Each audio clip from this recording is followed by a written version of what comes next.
Hi. അപ്പോൾ ഞങ്ങളിപ്പോൾ ബാംഗ്ലൂരിലെ ശിവാജി നഗർ എന്ന് പറഞ്ഞ സ്ഥലത്ത് ഫുഡ് സ്ട്രീറ്റ് നല്ല കഴിക്കാൻ വേണ്ടി വന്നതാണ്. അപ്പോൾ ഇപ്പോൾ ഇഫ്താറിൻ്റെ പരിപാടിയൊക്കെ ഉണ്ടാവും അവിടെ. അപ്പോൾ ഞങ്ങൾ എന്തായാലും വന്നിട്ടില്ല, ഇവിടെ ആദ്യമായിട്ടാണ് വരുന്നത് ഞങ്ങൾ. അപ്പോൾ ഇവിടുത്തെ ഫുഡൊക്കെ എന്തൊക്കെയാണെന്ന് നമുക്ക് കാണാം. അപ്പോൾ കുറേ വെറൈറ്റീസ് ഓഫ് ഫുഡ്സ് ഉണ്ടാവും, കുറേ ഐറ്റംസ് ഉണ്ടാവും. ഇവർക്ക് ഇപ്പോൾ നോമ്പ് തുറന്നൊക്കെ പറയുമ്പോൾ കുറേ ഉണ്ടാവില്ലേ. അപ്പോൾ നമുക്കത് നമ്മുടെ പ്രാവശ്യം ഇവിടെ ഒരു ഫ്രൈസൽ ടൗൺ എന്ന് പറഞ്ഞൊരു സ്ഥലമുണ്ട്. അവിടെ ഞങ്ങൾ കഴിഞ്ഞ മുന്നത്തെ കൊല്ലം പോയിട്ടുണ്ടായിരുന്നു. പക്ഷേ അവിടെ ഭയങ്കര തിരക്കായിരുന്നു. ഇവിടെയും തിരക്കാണ്. ഞങ്ങൾക്കിപ്പോൾ പാർക്കിങ്ങിനൊന്നും സ്ഥലം കിട്ടിയിട്ടില്ല.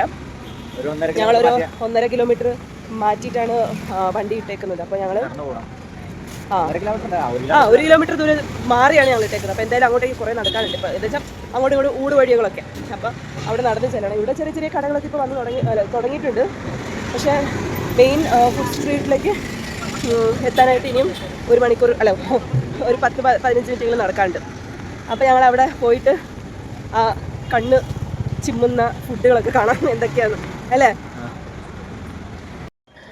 അപ്പോൾ ബാംഗ്ലൂർ റംസാൻ ടൈമിൽ സ്പെഷ്യലാണ് ഈ കല്ലിൽ ഇറച്ചിയിട്ട് കുക്ക് ചെയ്യുന്നത്. ഈ കല്ലിലാണ് എല്ലാം റെഡി ചെയ്യുന്നത്. റംസാൻ ടൈമിൽ സ്പെഷ്യലായിട്ട് കിട്ടുന്ന ഐറ്റമാണിത്. അപ്പോൾ ഇതിൻ്റെ പേരാണ് പത്തർക്ക ഗോഷ്. അപ്പോൾ ഇത് ഒരു മാജിക് ഷോ പോലെയാണ്. മൊത്തം അങ്ങോട്ട് തീ പറപ്പിച്ച് ഇടുകയാണ്. ഇത് കാണാൻ തന്നെ കുറേ പേര് വന്ന് നിൽക്കുന്നുണ്ടായിരുന്നു. അപ്പോൾ ഇവിടെ കുറേ കടകളുണ്ട്, കുറേ ആൾക്കാരും ഉണ്ട്. അപ്പോൾ ഞങ്ങൾ എന്ത് ചെയ്തു, ആദ്യം കണ്ട കടയിൽ തന്നെ കയറി. അവിടെ കുറച്ച് സീറ്റുകൾ ഇരിപ്പുണ്ടായിരുന്നു. അപ്പോൾ അവിടെ ഇരുന്നിട്ട് ഞങ്ങൾ ആദ്യം ട്രൈ ചെയ്തതാണ് ഷീഖ് കബാബും പിന്നെ ഒരു ഗ്രീൻ കളർ ഒരു ഗ്രേവിയും പിന്നെ വീൽ കബാബ് എന്ന് പറഞ്ഞ സാധനം. അപ്പോൾ ഇത് ഞങ്ങൾ കഴിച്ചിട്ട് നല്ല ടേസ്റ്റായിരുന്നു. ഇത് എന്താ പറയുക, ഷീഖ് കബാബൊക്കെ എന്ന് പറഞ്ഞാൽ തീയിലിട്ട് ചുട്ടെടുത്ത സാധനമല്ല. അപ്പോൾ നല്ല ടേസ്റ്റ് ഉണ്ടായിരുന്നു. അപ്പോൾ ഇത് 3 പ്ലേറ്റാണ് ഞങ്ങൾ മേടിച്ചത്. അപ്പോൾ ഇത് 3 കൂടിയിട്ട് 200 രൂപയെ ഞങ്ങൾക്ക് ആയുള്ളൂ. അപ്പോൾ ഭയങ്കര അഫോർഡബിൾ റേറ്റിലാണ് ഇവിടെ ഞങ്ങൾക്ക് കിട്ടിയത് എല്ലാ സാധനങ്ങളും. അപ്പോൾ ഞാൻ എല്ലാം ഓരോന്നോരോന്ന് കാണിച്ചു തരാം. അപ്പോൾ ഇതൊക്കെ കഴിച്ചിട്ട് ഞങ്ങൾ അടുത്ത കടയിലേക്ക് പോയി. അവിടെയാണെങ്കിൽ ഒരു സൈഡ് ഗ്രില്ല് വെക്കുന്നുണ്ട്. പിന്നെ ചിക്കനിൽ തന്നെ വെറൈറ്റി സാധനങ്ങൾ, എന്തൊക്കെയാണ് പേരുകളെന്ന് അറിയത്തില്ല, എന്തൊക്കെയോ ഉണ്ടായിരുന്നു അവിടെ. ചിക്കൻ്റെ വീലും അങ്ങനത്തെ ചിക്കൻ്റെ ഒരു എന്താ പറയുക, വെറൈറ്റി ഓഫ് ചിക്കൻ ഐറ്റംസ് ആയിരുന്നു ഇവിടെയൊക്കെ ഉണ്ടായിരുന്നത്. അപ്പോൾ ഇതെല്ലാം ട്രൈ ചെയ്യണമെന്നുണ്ടായിരുന്നു. പക്ഷേ വയറ് സമ്മതിക്കുന്നുണ്ടായിരുന്നില്ല. പിന്നെ നേരെ ഞങ്ങൾ അടുത്ത കടയിലേക്ക് പോയി. ഇവിടെയാണെങ്കിൽ ചിക്കൻ്റെ കുറേ സാധനങ്ങൾ വെറൈറ്റീസ് ഉണ്ടായിരുന്നു. ഇവിടെ മലായി ടിക്കയുണ്ട്, പിന്നെ ലെമൺ ചിക്കൻ, ഗ്രീൻ ചിക്കൻ, അങ്ങനെ ചിക്കനിലെ കുറേ വേറെ എന്തൊക്കെയോ പേരുകളുണ്ട്. അപ്പോൾ ഇത് 2 കൂടിയിട്ട് 50 രൂപയാണ്. അപ്പോൾ 2 100 രൂപ. അപ്പോൾ അങ്ങനെ ഞങ്ങൾ 2-3 ഐറ്റം ഇവിടെ നിന്ന് മേടിച്ചു 100 രൂപയ്ക്ക്. ഒരു വർത്തുള്ള സാധനം, പിന്നെ നല്ല സോഫ്റ്റ് ആൻഡ് ജ്യൂസി ഐറ്റംസ് ആയിരുന്നു. റിയാലി ചിക്കനാണ് ഇതൊക്കെ. പിന്നെ ചിക്കൻ ലെമൺ ഫ്ലേവറിലുള്ള സാധനം. പിന്നെ അടുത്ത കടയിലേക്ക് പോയി. ഇവിടെ ഷീക്ക് ഉണ്ടാക്കുന്നുണ്ടോ. ഞങ്ങൾ അടുത്ത ചിക്കൻ്റെ ഐറ്റം ട്രൈ ചെയ്തത് ഇതാണ്, ബനാറസി ചിക്കൻ എന്ന് പറയുന്നതിന്. അപ്പോൾ ഇത് എനിക്ക് അത്രയ്ക്ക് അങ്ങോട്ട് ഇഷ്ടപ്പെട്ടില്ല. വലിയൊരു കഷ്ണമായിരുന്നു. നല്ലൊരു ഇച്ചിരി കൂടി ജ്യൂസി അല്ല, ഇത് ഇച്ചിരി കൂടി കട്ടിയുണ്ട് ഇതിന്. മേളിൽ ഒരു എന്താ പറയുക, ഈ ബോംബെ മിക്സ്ചർ എന്ന് പറയത്തില്ല, അതിട്ടിട്ട് ഈ സേമിയ അങ്ങനത്തെ എന്തോ ഒരു സാധനം ഇട്ടിട്ട് വറുത്തിട്ടുണ്ട്. എനിക്ക് അത്രയ്ക്ക് അങ്ങോട്ട് ഇഷ്ടപ്പെട്ടില്ല അത്. ഞാൻ ജസ്റ്റ് ഒന്ന് ടേസ്റ്റ് ചെയ്തത്. ഞങ്ങളുടെ മലായി ടിക്ക ചൂടാക്കി കിട്ടിയിട്ടുണ്ട്. ഇത് അൾട്ടിമേറ്റ് ടേസ്റ്റ് ആയിരുന്നു. ഞാനിങ്ങനെ ചൂടോടെ വായിലിട്ടിട്ട് വായൊക്കെ പൊള്ളി പോകുന്നൊരു സീനാണ്.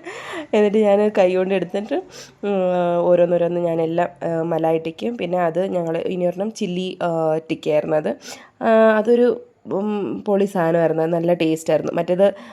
മറ്റേ ബനാറസി ചിക്കൻ അങ്ങനെ തന്നെ കിടപ്പുണ്ട്. ഇവരെന്നെ കഴിച്ച് തീർത്തു അത്. പക്ഷേ കുറച്ച് ലേറ്റായിരുന്നു കഴിക്കാനായിട്ടത്. ഇങ്ങനെ കാടക്കോഴി വറുത്തതും പിന്നെ ഈ ഇറച്ചിയിൽ കുറേ ചിക്കൻ. പിന്നെ ഇതാണ് ഷീക്ക് ഇങ്ങനെ ഉണ്ടാക്കിക്കൊണ്ടേയിരിക്കുക. പുതിയത് ഇങ്ങനെ ആൾക്കാരിങ്ങനെ വരുന്നതുകൊണ്ട് ഉണ്ടാക്കിക്കൊണ്ടിരിക്കുകയാണ് ഇത്. പിന്നെ ഫിഷിൻ്റെ കടകളായിരുന്നു. പിന്നെ ഇതെന്താ പ്രോൺസ്, പിന്നെ എന്തൊക്കെയോ മീൻ, ക്രാബ് വറുത്തത്, അങ്ങനെ കുറേ മീനിൻ്റെ ഐറ്റംസ് ഉണ്ടായിരുന്നു. ഞങ്ങൾ ഈ പ്രോൺസും പിന്നെ ക്രാബും ഫ്രൈയും മേടിച്ചു. പിന്നെ ഇതും ചിക്കൻ്റെ കുറേ സാധനങ്ങളാണ്. ഇത് KFC ചിക്കനെ പോലെ. ഇതാണ് ബനാറസി ചിക്കൻ. ഇതൊക്കെ ഇങ്ങനെ മാരിനേറ്റ് ചെയ്ത് ഇങ്ങനെ വെച്ചേക്കുവാണ്. ആൾക്കാരുടെ അനുസരിച്ച് ഓർഡർ ചെയ്യുന്നതനുസരിച്ച് ഇവർ അപ്പം വറുത്ത് ആൾക്കാർക്ക് കൊടുത്തുകൊണ്ടിരിക്കും.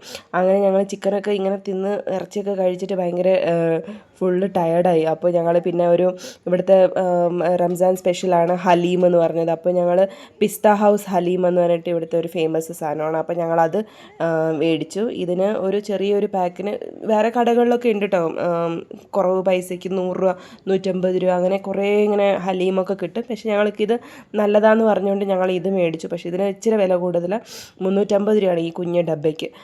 അപ്പോൾ അത് മേടിച്ചു. പിന്നെ അപ്പോൾ ഇവിടെ വരെ വന്നിട്ട് ഷർബത്ത് കുടിച്ചില്ലെങ്കിൽ എങ്ങനെ, അങ്ങനെ ഞങ്ങൾ ഇവിടുത്തെ ഫേമസ് കടയായിട്ടുള്ള മുഹമ്മദ് ക ഷർബത്ത് എന്ന് പറഞ്ഞ കടയിൽ നിന്ന് ഞങ്ങൾ കുലുക്കി ഷർബത്തും പിന്നെ റോസ് മിൽക്കും അങ്ങനെ 3 വെറൈറ്റീസ് മേടിച്ച് ഇങ്ങനെ കുലുക്കി ഇത് നാട്ടിലെ കേരളത്തിൽ നിന്ന് വന്ന ആൾക്കാരാണ്. അപ്പോൾ ഇവരുടെ കുലുക്കി ഷർബത്ത് ഞങ്ങൾ മേടിച്ച്.